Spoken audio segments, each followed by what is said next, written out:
കള്ളാടി മണ്ണിടിച്ചിൽ ദുരന്ത സ്ഥലത്ത് സർക്കാർ നിയോഗിച്ച വിദഗ്ധ സംഘം ഇതുവരെയും സന്ദർശിക്കാനെത്തിയില്ല. ജില്ലാ കലക്ടറുടെ ആവശ്യപ്രകാരം 10-ാം തീയതിയാണ് സർക്കാർ വിദഗ്ധ സംഘത്തെ രൂപീകരിച്ചത്. കഴിഞ്ഞ ദിവസം എത്തുമെന്ന് മന്ത്രി ടി സിദ്ദിഖും പറഞ്ഞിരുന്നു. ഫൈസൽ അസീസ് വിവരങ്ങൾ നൽകും. ഫൈസൽ, ദുരന്തബാധിത പ്രദേശത്ത് രക്ഷാപ്രവർത്തനങ്ങളൊക്കെ അവസാനിച്ചെങ്കിലും ഇനി അതുമായി ബന്ധപ്പെട്ട് വിദഗ്ധ സമിതി അന്വേഷണം നടക്കേണ്ടതുണ്ട്, പ്രദേശം സന്ദർശിക്കേണ്ടതുണ്ട്, മണ്ണ് നീക്കം ചെയ്യുന്നതുമായി ബന്ധപ്പെട്ടുള്ള കാര്യങ്ങളിൽ തീരുമാനമാക്കേണ്ടതുണ്ട്. എന്തുകൊണ്ട് ഇതിങ്ങനെ വൈകുന്നു?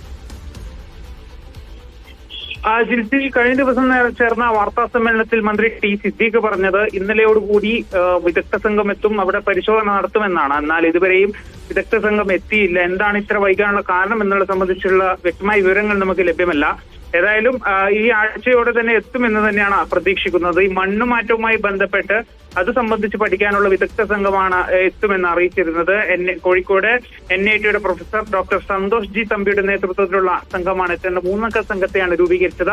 ആ സംഘമാണ് എത്തേണ്ടത്. എന്നാൽ ആ സംഘം ഇതുവരെയും എത്തിയിട്ടില്ല. മാത്രമല്ല ഇനി ഇതെങ്ങനെ ഈ കള്ളാടി അതുപോലെ ഈ തുരങ്കപാത എങ്ങനെ നിർമ്മിക്കും, ഏത് രീതിയിൽ നിർമ്മാണം വേണം എന്നുള്ളത് സംബന്ധിച്ചുള്ള സർക്കാർ രൂപീകരിച്ച മറ്റൊരു 3-അംഗ സംഘ 5-അംഗ സംഘ സമിതി കൂടിയുണ്ട്. അവരും ഇതുവരെയും എത്തിയിട്ടില്ല. അങ്ങനെ വിദഗ്ധ സംഘം ഇതുവരെയും എത്തിയിട്ടില്ല എന്നതാണ്. ഏതായാലും അവർ ഈ ആഴ്ച തന്നെ എത്തുമെന്ന് തന്നെയാണ് നമുക്ക് ലഭ്യമാകുന്ന വിവരം. ശരി, ഫൈസൽ നെടുമ്പാലയാണ് വിവരങ്ങൾ നൽകിയത്.